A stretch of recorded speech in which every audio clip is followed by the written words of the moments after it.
बिस्मिल्लाहिर्रहमानिर्रहीम। अस्सलाम वालेकुम नाज़रीन, आप यूट्यूब चैनल देख रहे हैं। मैं इमरान खान हूँ। सबसे पहले आज़ाद कश्मीर के मामले पे बात कर लेते हैं। तो मामला तो जूं का तूं है। मिलिट्री एस्टेब्लिशमेंट अब पूरी तरह से कुचलना चाहती है वो इस तहरीक को। अवामी joint action committee Azad Kashmir की वो पहली तहरीक है जिसने पाकिस्तान की मिलिट्री एस्टेब्लिशमेंट को चैलेंज किया और उन चीज़ों के बारे में बातचीत की जिनके बारे में माजी में कोई बात नहीं करता था। इन्होंने पहली मरतबा जमहूरी हकूक़ मांगे हैं। इससे पहले लोग एहतजाज करते थे, कभी आटा मांग लिया, कभी बिजली मांग ली, कभी कोई और चीज़ मांग ली, कभी कोई सड़क मांग ली, कभी कोई हक मांग लिया छोटा मोटा। लेकिन जमहूरी हक कभी भी आज़ाद कश्मीर के लोगों ने नहीं मांगा था। ये पहली मरतबा आज़ाद कश्मीर के लोगों ने अपना जमहूरी और आइनी हक मांगा कि हुकूमत हम बनाएंगे और हम फैसला करेंगे कि यहाँ पे कौन इक़्तिदार में होगा और कौन नहीं होगा। अब ये फैसला तो पाकिस्तान की मिलिट्री एस्टेब्लिशमेंट करती थी। यानी 12 सीटें उन्होंने बाहर रखी हुई थी, कुछ सीटें उन्होंने अंदर रखी हुई थी और कुछ जगहों से वो अपने बंदे ले आते थे, कहीं से वो बाहर से बंदे ले आते थे और मिला जुला के जब दिल करता था अपनी एक सरकार बना लेते थे। तो आज़ाद कश्मीर में एक कंट्रोल्ड माहौल चल रहा था। वो कंट्रोल छीनने का खौफ पहली मरतबा तब पैदा हुआ जब जॉइंट अवामी एक्शन कमेटी ने अपने मुतालबात में कुछ इजाफा कर दिया और उन्होंने बजाय इसके कि वो छोटी मोटी चीज़ें मांगते, उन्होंने डायरेक्टली जमहूरियत मांग ली। अब जमहूरियत अगर दे दी जाए तो फिर कंट्रोल कहाँ से रहेगा? तो वो कंट्रोल की लड़ाई है। और अब जो बज़ाहिर दिखाई देता है, मैंने आपको पहले ये खबर भी दी है कि जो लोग मुज़ाकरात करवाने की कोशिश कर रहे हैं वो ये कहते हैं कि जॉइंट अवामी एक्शन कमेटी में तो लचक है, लेकिन दूसरी जानिब से एस्टेब्लिशमेंट कोई लचक नहीं दिखा रही। मिलिट्री एस्टेब्लिशमेंट पुराना खेल खेल रही है। वो ये साबित करना चाहते हैं कि गद्दारों और शरपसंदों को कुचलना होगा और फिर वो पूरी ताकत से जॉइंट अवामी एक्शन कमेटी को कुचलने का इरादा भी रखते हैं। 4 लोगों को कत्ल कर दिया जाएगा, इसके बारे में भी खबरें दी जा रही हैं। सिक्योरिटी एहलकार आज़ाद कश्मीर में बड़ी लंबी ड्यूटी करते चले आ रहे हैं। बीबीसी ने खबर दी कि जो सिक्योरिटी फोर्सेस हैं वो खाने पीने की अशिया को दाखिल नहीं होने दे रही आज़ाद कश्मीर में और ना ही वो आज़ाद कश्मीर के अंदर अद्वियात को जाने दे रहे हैं। यानी ये एक हिकमत अमली है जिससे लोग परेशान हो जाएं, जी खाने पीने की चीज़ें नहीं हैं, हालात बहुत ख़राब हो गए हैं, तो लोग एक्शन कमेटी से अपने आप को अलग करते चले जाएं। अब लगभग 15 दिन हो गए हैं इस एहतजाज को, 15 दिन से भी ज़्यादा हो गए हैं।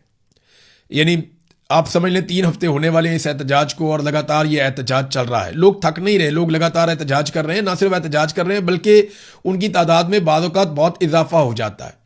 जब भी मार कुटाई होती है तो तादाद बढ़ जाती है। अब रास्ते कैसे खुलेंगे? जॉइंट अवामी एक्शन कमेटी लचक दिखा रही है मुज़ाकरात करने के लिए। कुछ लोग बीच में पड़े भी हैं। मैं उम्मीद करता हूं कि जो लोग बीच में आए हैं वो मुज़ाकरात करके कोई रास्ता निकाल देंगे और ये मामला इस तरीके से भी हल हो जाए कि लोगों को उनका कुछ जमहूरी हक भी मिल जाए और उसके अलावा आज़ाद कश्मीर के लोगों को जो उनके जायज़ मुतालबात हैं वो तस्लीम कर दिए जाएं। तो ये सबके लिए विन विन सिचुएशन होगी। लेकिन मिलिट्री एस्टेब्लिशमेंट जो है वो इस मौके को ज़ाया नहीं करना चाहेंगे। देखें, अगर ये लोग आज अपने थोड़े से मुतालबात मनवा कर भी चले गए ना तो ये कल दोबारा आ जाएंगे। ये बात सबको पता है और ये जब दोबारा आएंगे ये अपना एक नया मुतालबा मनवाएंगे, क्योंकि अवामी ताकत है ना। अवाम को जब पता चल जाए कि वो ताकतवर हैं और वो अपनी बात मनवा सकते हैं तो फिर उनके मुतालबात बढ़ते चले जाते हैं। मिसाल के तौर पे उनका जो मेन मुतालबा है वो तो ये है ना कि यहाँ पे जो हुकूमत बनेगी वो हम बनाएंगे और जो हुकूमत फैसले करेगी वो हमारी मर्जी के मुताबिक करेगी। इसी को जमहूरियत कहते हैं। लेकिन जमहूरियत कभी भी आमरीयत को सूट नहीं करती। कभी भी मिलिट्री जनरल्स जो हैं उनको जमहूरियत सूट नहीं करती। तो ये अब पंगा पड़ गया। बीबीसी ने जो खबरें दी थी उनकी तरदीद की गई हुकूमत की जानिब से कि जनाब बीबीसी ने गलत रिपोर्टिंग की है, ऐसा कुछ नहीं है, खाना भी जा रहा है, दवाइयाँ भी जा रही हैं आज़ाद कश्मीर में। लेकिन दूसरी जानिब जो वीडियोस और तस्वीर हैं वो भी अब सामने आ रही हैं। बहुत सारे लोग जो हैं वो ट्रकों की उन्होंने बाकायदा वीडियोस जारी कर दी कि जनाब ये ट्रक आज़ाद कश्मीर की तरफ आ रहे थे, ये ड्राइवर्स हैं, आप इनसे पूछ लें ये क्या बता रहे हैं। तो ड्राइवर्स कहते हैं जनाब हम गंदम लेकर जा रहे थे, हमें यहाँ पे रोक दिया गया, हमें आगे नहीं जाने दे रहे। तो बीबीसी की भी इस तरह की खबरें रिपोर्ट हुई हैं और हुकूमत जो है वो तरदीद बेशक जितनी मर्जी करती रहे, लेकिन हुकूमत के कुछ सोर्सेज और कुछ मिलिट्री के जो टाउट्स हैं वो अब बताना शुरू हो गए हैं कि इनको कुचला जाएगा और उनको शरपसंद का नाम अब दे दिया गया है। जैसा कि आपको याद होगा कि पहले नाम दिया गया था बुलवाइयों का और शरपसंदों का बंगालियों को, फिर मुल्क टूट गया, फिर बलूचिस्तान के जो लोग हैं उनको शरपसंद और दहशतगर्द कहा गया, फिर कबायली इलाकों में लोगों को दहशतगर्द और शरपसंद कहा गया, फिर पंजाब के अंदर भी यही किया गया, अब कश्मीर के अंदर वही किया जा रहा है, मुहाजिरों के साथ ये किया गया। तो जगह जगह पे पहले जो है वो शरपसंद करार देते हैं, पहले बुरा नाम देते हैं, उसके बाद गोली मार देते हैं। ये पुराना तरीक़ाकार है। जबरी गुमशुदगियाँ आप कश्मीर के अंदर भी देखेंगे, फ्यूचर में आपको नज़र आएंगी। वो बढ़ेंगी और इसलिए बढ़ेंगी कि जॉइंट अवामी एक्शन कमेटी के हर आदमी को कुचलने की पूरी कोशिश की जाएगी, जैसे तहरीक लब्बैक के साथ भी किया गया। तहरीक लब्बैक के बहुत सारी चीज़ों से मुझे इख्तलाफ है, तरीक़ाकार गलत था, लेकिन जो उनके साथ हो रहा है वो नाइंसाफ़ी है, वो गैर कानूनी है, गैर इंसानी है। जो दोनों भाई हैं साद रिजवी और अनस रिजवी, वो दोनों गायब हैं अभी तक। उनके बारे में कुछ पता नहीं किसी को कि वो कहाँ गए। ये दो भाई थे और ये इनका मौक़िफ़ गलत था। ये गालम गलोच भी करते थे, बदतमीज़ी भी करते थे, लोगों को धमकाते भी थे। मेरे साथ भी इन्होंने बदतमीज़ी की। लेकिन वो सारी चीज़ें अगर मैं एक साइड पे रख दूं, जो इनके साथ हो रहा है ना, ये बहुत बड़ा जुल्म और ज़्यादती है। जब मेरे साथ जुल्म हुआ तो ये लोग हंस रहे थे, मजाक कर रहे थे, लेकिन मैं सीरियसली आपको कह रहा हूँ कि मुझे दिल से तकलीफ है जो इन दो भाइयों के साथ और इनकी फैमिली के साथ हो रहा है। ये बिल्कुल नहीं होना चाहिए। इनके साथ कानून के मुताबिक अगर कोई सलूक आपने करना है तो करें, और जिन लोगों ने इन्हें जबरी तौर पे गुमशुदा किया हुआ है उन्हें कानून के कटहरे में जरूर लाना चाहिए। जब तक आप ये नहीं करेंगे पाकिस्तान आगे नहीं बढ़ेगा। मारंग बलोच का क्या कसूर था? यही कसूर था ना। मारंग बलोच भी जबरी गुमशुदगियों के खिलाफ और मसक शुदा लाशों के खिलाफ बात करती थी। अब जो वो आवाज उठा रही थी अपने लोगों के लिए, उस आवाज को बंद करने के लिए उम्र कैद की सजा ही सुना दी उसे, और एक ऐसे पुलिस वाले के कत्ल के जुर्म में सजा सुना दी गई जिसके बारे में बताया जाता है कि वो एक एक्सीडेंट में शहीद हो गया था। तो डाल दिया इनके खाते में। मारंग बलोच को उम्र कैद की सजा सुना दी और कोई बोलता नहीं, पाकिस्तान में बात करने के लिए कोई तैयार नहीं है। वो पाकिस्तान की बेटी है। ऐसे लोगों को जब आप नाराज करते हैं तो बंदूक वाले लोग आते हैं। मैं बार बार रियासत को यह बात समझा रहा हूं कि जब आप नौजवानों को या आइन के और कानून के अंदर रहकर जो लोग एहतजाज करना चाहते हैं, जब आप उन लोगों को नाराज करते हैं तो फिर बंदूक वाले एलिमेंट सामने आते हैं, फिर दहशतगर्दी होती है, हालात खराब होते हैं। लिहाजा आप इन नौजवानों को वेलकम करें, इनके साथ बैठकर बात करें, यही एक रास्ता है। एक और खबर नादरीन चलवाई गई कि बैरिस्टर सैफ को इमरान खान और बुशरा बीबी मिलना चाहते हैं। तो बैरिस्टर सैफ जो है उनके जर्नैलों के साथ अच्छे ताल्लुकात हैं, और बैरिस्टर सैफ के मिलिट्री एस्टेब्लिशमेंट के साथ ताल्लुकात पाकिस्तान में बहुत सारे लोग क्लेम करते हैं कि कोई ढके छुपे नहीं है। बैरिस्टर सैफ जो है वो खास किस्म का आदमी है और खास किस्म के हालात में एक्टिव हो जाता है। तो अब ये खबर चलवाई गई कि जनाब इमरान खान ने और बुशरा बीबी ने बैरिस्टर सैफ को बुलवाया। अब हो सकता है खबर ठीक हो, लेकिन ऐसा लगता नहीं है। इतनी मार खाने के बाद अब वो बैरिस्टर साहब को बुलाएंगे। बहरहाल बैरिस्टर साहब जाएगा तो पता चलेगा कि उसको बुलाकर वो क्या कहना चाहते हैं। बैरिस्टर साहब बाहर आकर कभी भी वो बात नहीं करेगा जो बात पाकिस्तान की मिलिट्री एस्टेब्लिशमेंट को पसंद ना हो।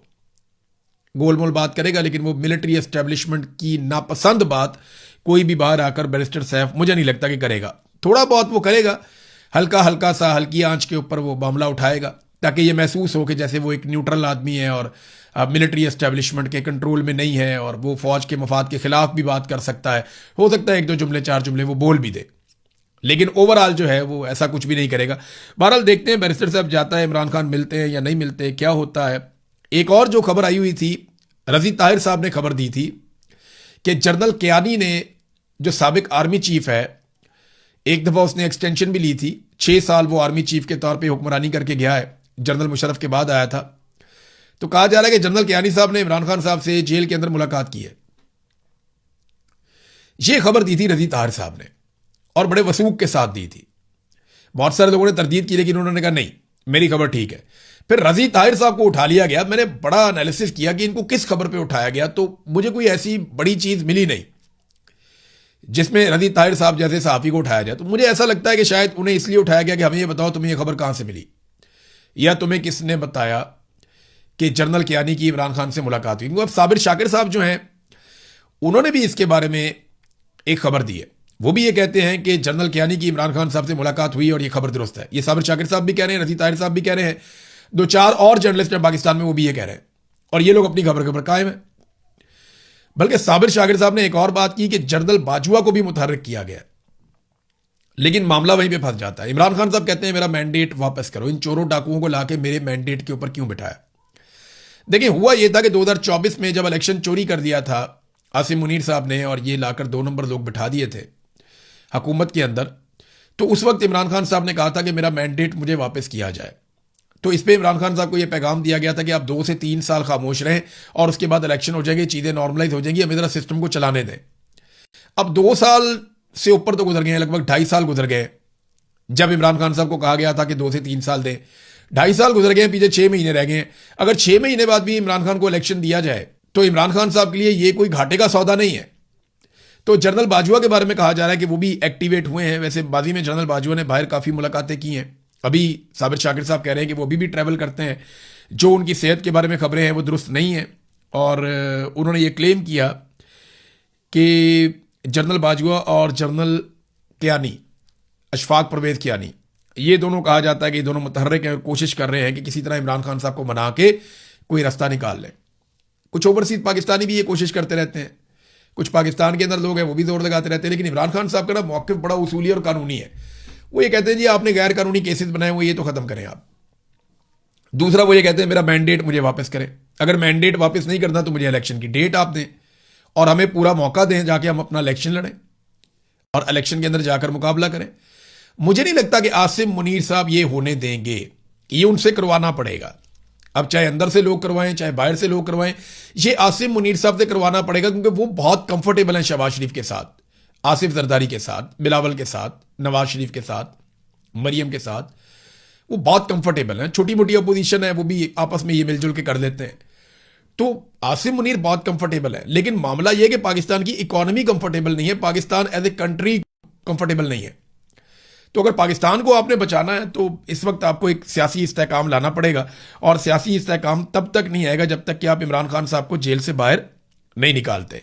नाज़रीन, इससे पहले कि मैं अगली खबरों की तरफ जाऊं, मैंने आपको याद होगा कि एक एप्लीकेशन है टैप टैप सेंड, इसके बारे में आपको बताया था कि इसे ओवरसीज पाकिस्तानी इस्तेमाल कर सकते हैं अपना पैसा पाकिस्तान भिजवाने के लिए। तो आप इस एप्लीकेशन को इस्तेमाल करें और टैप टैप सेंड के ज़रिए से अपने पैसे आप पाकिस्तान भिजवाएं। आपके पैसे ज़रा जल्दी चले जाएंगे, आपकी जो कटौती है वो कम होगी। दूसरा, आपको जो है वो एक रिलायबल सोर्स है जिससे आपका पैसा पाकिस्तान चला जाएगा। और एक और चीज़ ये है कि अगर आप IRK का प्रोमो कोड इस्तेमाल करेंगे तो आपको एक बोनस भी मिल जाएगा अगर आप ये पैसा पहली मरतबा भेज रहे हैं तो मैं एक मरतबा फिर सिर्फ आपको याद दिला रहा था कि टैप टैप सेंड एप्लीकेशन है, इसके ज़रिए से पैसा आप पाकिस्तान भिजवा सकते हैं। अब नाजरीन आ जाएं अगली खबर की तरफ। अगली खबर जो है वो एक तो मैं आपको दिखाऊं अयाज सादिक साहब का कारनामा। देखें, ये इस वक्त स्पीकर हैं कौमी असम्बली के, पहले भी रहे हैं। लेकिन जब ये अपोजिशन में आए थे तो ये फौज को बुरा भला कह देते थे। इन्होंने आकर ये भी कह दिया कि आर्मी चीफ की टांगें कांप रही हैं, डरा हुआ बहुत परेशान है। और वो कहता है जनाब हमें वापस भिजवाने दें आप अभिनंदन को, वरना इंडिया हमारे ऊपर अटैक कर देगा। तो इंडिया अटैक कोई नहीं कर रहा था, ये बुज़दिल थे, डर गए थे। ये बात जो है वो उस वक्त आर्मी चीफ के बारे में कही थी मोहतरम अयाज सादिक साहब ने।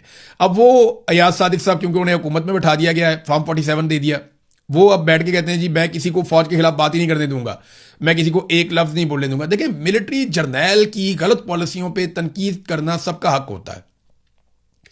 अगर कोई आदमी अपने हलफ की खिलाफ वर्जी कर रहा है तो उसके खिलाफ खड़े होना पूरे कौम का हक है और कौम ये हक इस्तेमाल कर सकती है, उन्हें बात करनी चाहिए।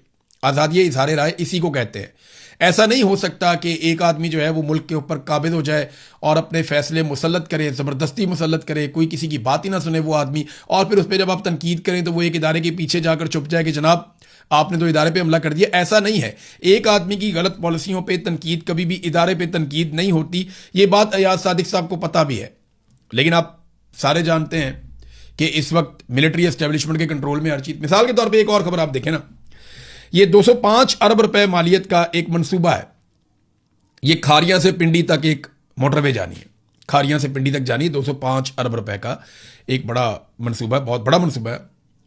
तो ये बगैर किसी बोली लगाए, यानी बोली लगनी चाहिए थी ना कि फलानी कंपनी आ गई, फलानी कंपनी आ गई, फलानी कंपनी आ गई, ये 10-12 कंपनियां, इन्होंने इसके अंदर बोली के अंदर हिस्सा लिया। जो बेहतर काम करेगा, जो ज़्यादा कम पैसों में काम करेगा, ज़्यादा अच्छी क्वालिटी का काम करेगा, उसको हम ये काम दे देंगे। नहीं, मौजूदा सरकार ने बगैर बोली लगाए, फौज का एक इदारा है जो फौज के अंडर काम करता है, FWO यानी फ्रंटियर वर्क्स ऑर्गेनाइजेशन, उसको ये ठेका दे दिया डॉन अखबार के मुताबिक। यानी फैसला किया गया कोई बोली नहीं होगी, कोई कंपनी बीच में नहीं आएगी, कोई मुकाबला नहीं करेगा, बस FWO को हमने ये ठेका दे देना है। उठा के ठेका FWO को दे दिया। टैक्स इन्हें माफ़ हो जाते हैं, सहूलियात इन्हें हर तरह की मिल जाती हैं, ठेके इन्हें आराम से मिल जाते हैं, हर चीज़ इनकी फेवर में होती है, सिक्योरिटी ये अपनी खुद ही कर लेते हैं, कोई इनको बिल भेज नहीं सकता इनकी मर्जी के खिलाफ। तो कौन कारोबारी आदमी इनका मुकाबला करेगा जो फौज के ज़ेली इदारे हैं उनका? कोई कर ही नहीं सकता, किसी का ये इख्तियार ही नहीं है, कोई नहीं कर सकता। तो पाकिस्तान के अंदर मुकाबले की फ़िज़ा ही ख़त्म कर दी गई है। यहाँ मुकाबला होना चाहिए था ना, अखबार में इश्तिहार आता, सारे लोग आते बैठते, मुख्तलिफ कंपनियां इसके अंदर अपनी बोलियां देती, पाकिस्तान के अंदर से, पाकिस्तान से बाहर से, फिर देखते कि कौन ये काम बेहतर कर सकता है, और फिर उसके नतीजे में एक शफाफ तरीके से ये टेंडर दिया जाता या ठेका दिया जाता। लेकिन ये खारियाँ पिंडी मोटरवे का जो ठेका है M13 का, ये बगैर बोली के FWO को देने का फैसला किया गया, डॉन अखबार की खबर के मुताबिक। नादरीन, एक और खबर मेरे पास आई है, बल्कि पूरी दुनिया के अंदर ये खबर छपी है, और ये ज़रा खौफनाक चीज़ है। इसमें यह है कि ज़मीन पे 4 जगहों पे बहुत बड़े ज़लज़ले आए हैं एक ही दिन में। यानी नॉर्मली ऐसा नहीं होता, 1 या 2 ज़लज़ले आपके रिपोर्ट होते हैं जो बड़े ज़लज़ले, कभी ऐसा हो जाए, लेकिन यहाँ पे 4 ज़लज़ले एक ही दिन में आए हैं ज़मीन पर, और ये चारों बड़े ज़लज़ले थे, बहुत बड़ा नुकसान भी हुआ है। और ये ज़लज़ले जो है ना, अमेरिका जो कॉन्टिनेंट है वहाँ पे और जापान तक, ये वो रीजन है जहाँ पे ये ज़लज़ले आए हैं। इनमें 5.6 शिद्दत का ज़लज़ला जो है वो कैलिफोर्निया की एक वैली में आया। फिर उसके बाद शुमाली वेनेजुएला में लगातार 2 बहुत बड़े बड़े ज़लज़ले आए, जिनमें एक ज़लज़ला जो है वो 7.2 शिद्दत का था, और उसके सिर्फ 39 सेकंड के बाद उससे भी ज़्यादा शिद्दत यानी 7.5 शिद्दत का दूसरा ज़लज़ला भी वहाँ पे आ गया। और ये 2 ज़लज़ले बड़े खौफनाक वहाँ पे आए। और इसके बाद जापान का एक शहर है, उसके नज़दीक एक और ज़लज़ला आया 6.9 शिद्दत का समंदर के अंदर। तो इतने मुख्तसर वक्त में दुनिया भर में इस कदर शदीद ज़लज़लों का आना एक इंतहाई नायाब और ये गैर मामूली बात है, ये आम बात नहीं है। वेनेजुएला में जो 2 शदीद तरीन ज़लज़ले आए हैं, उनके बाद डोनाल्ड ट्रंप ने कहा कि अमेरिका अपनी इमदाद के लिए अपनी टीमें रवाना करेगा, और हमारे लोग तैयार हैं और हमारी टीमें भी तैयार हैं, वो वेनेजुएला में जाएंगी और लोगों की मदद करेंगी। इब्तदाई जो अंदाजे हैं, जो अमरीकी जियोलॉजिकल सर्वे है उसके अलग अलग अंदाजे हैं, उनके मुताबिक ज़लज़लों के नतीजे में जो लोग हलाक हो सकते हैं उनकी तादाद 10,000 से लेकर 1 लाख के दरमियान पहुंचने का खदशा है। यानी अभी इतनी तबाही है कि अभी कुछ समझ नहीं आ रही कि कितने लोग इसमें मारे गए हैं ज़लज़लों में। लेकिन वेनेजुएला में एक बहुत बड़ी तबाही हुई है। अब ये ज़लज़ले जो हैं वो कुदरती तौर पे आए हैं या किसी साइंसी अमल का नतीजा है, इसके बारे में हम कुछ कह नहीं सकते। लेकिन ये 4 बड़े ज़लज़ले एक साथ, जिनमें से 3 एक ही रीजन में आए हैं, एक ही बरे आज़म पे आए हैं, और एक ज़लज़ला उसके थोड़ा दूर जो है वो जापान में आया है। तो ये बड़ी खौफनाक सूरत हाल है। वेनेजुएला में अमेरिका बड़े अरसे से दाखिल होना चाहता है, अमेरिका ने उनका सदर भी उठा लिया था, और अब अगर वेनेजुएला में इतने बड़े पैमाने पर ज़लज़ले आए हैं तो बहुत बड़ी इमदादी कार्रवाइयाँ अमेरिका करेगा। तो सूरत हाल जो है वो अमेरिका की फेवर में ही जाएगी इस ज़लज़ले के बाद भी। लेकिन इंसानों का नुकसान बहुत बड़ा हुआ, 10,000 से 1 लाख के दरमियान जाँ बहक होने वालों की तादाद हो सकती है। नाज़रीन, आबनाए हुर्मुज़ में एक दफ़ा फिर फटा पड़ गया, और जो फटा है उसकी वजह क्या है? उसकी वजह जो सादी सादी है वो ये है कि अमेरिका ने एक और रास्ते से कोशिश की कि जहाज़ों को गुजारा जाए। यानी ईरान ने तो एक रास्ता बताया हुआ है ना कि आबनाए हुर्मुज़ में इस तरफ से आपने ईरान के करीब से होकर गुजर जाना है। फिर ईरान ने एक रास्ता और बनाया कि आप यहाँ से भी गुजर सकते हैं। आमदोरफ्त तेज़ करने के लिए ईरान अपने तरीके से चल रहा है और वो जहाज़ों को हिफाजत के साथ वहाँ से निकाल रहा है। लेकिन अमेरिका ने क्या किया कि बिल्कुल ओमान के करीब से जो जनूबी एरिया है आबनाए हुर्मुज़ का, वहाँ से उन्होंने एक रास्ता खुद बनाया और जहाज़ों को कहा कि तुम यहाँ से निकलो, ईरान से बात किए बगैर। तो ईरान ने फौरी तौर पर इस पर वार्निंग जारी कर दी, और पासदारान इनकलाब की बहरिया ने आबनाए हुर्मुज़ से महफूज गुजरगाह सिर्फ उन्हीं रस्तों से मुमकिन है, उन्होंने कहा कि जिनका ऐलान इस्लामी जमहूरिया ईरान की तरफ से किया गया है, और अगर किसी और जगह से आप गुजरने की कोशिश करेंगे तो जहाज़ों को ख़तरा हो सकता है।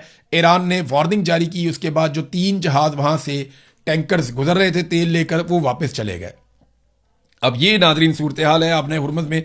तो अमेरिका और ईरान के बीच में बार बार पंगे हो जाते हैं छोटे मोटे, और ये अमेरिका ने एक एडवेंचर करने की कोशिश की है कि ईरान की पहुंच से बाहर अगर हम जहाज़ों को निकाल सकें। लेकिन ईरान ने फौरी तौर पे मुदाखलत की, जहाज़ों को पीछे हटाया, और उन्होंने ये कहा कि फिर इस तरह आबनाए हुर्मुज़ बंद हो जाएगी और जहाज़ों को ख़तरा होगा। ख़तरा किससे होगा? ईरान से ही होगा, या बारूदी सुरंगों से हो सकता है, या कोई और शरारत कर सकता है। लिहाजा ईरान ने जिम्मेदारी ली है कि जहाज सारे हम गुजारेंगे और हिफाजत के साथ गुजारेंगे, और फ्यूचर में वो इससे पैसा भी बनाएंगे। अमेरिकन को अगर पैसे में हिस्सा चाहिए तो वो ईरानियों से बातचीत कर सकते हैं। अब तक के लिए इतना ही। अपना ख्याल रखिएगा, अपने इस चैनल का भी। अल्लाह हाफिज़।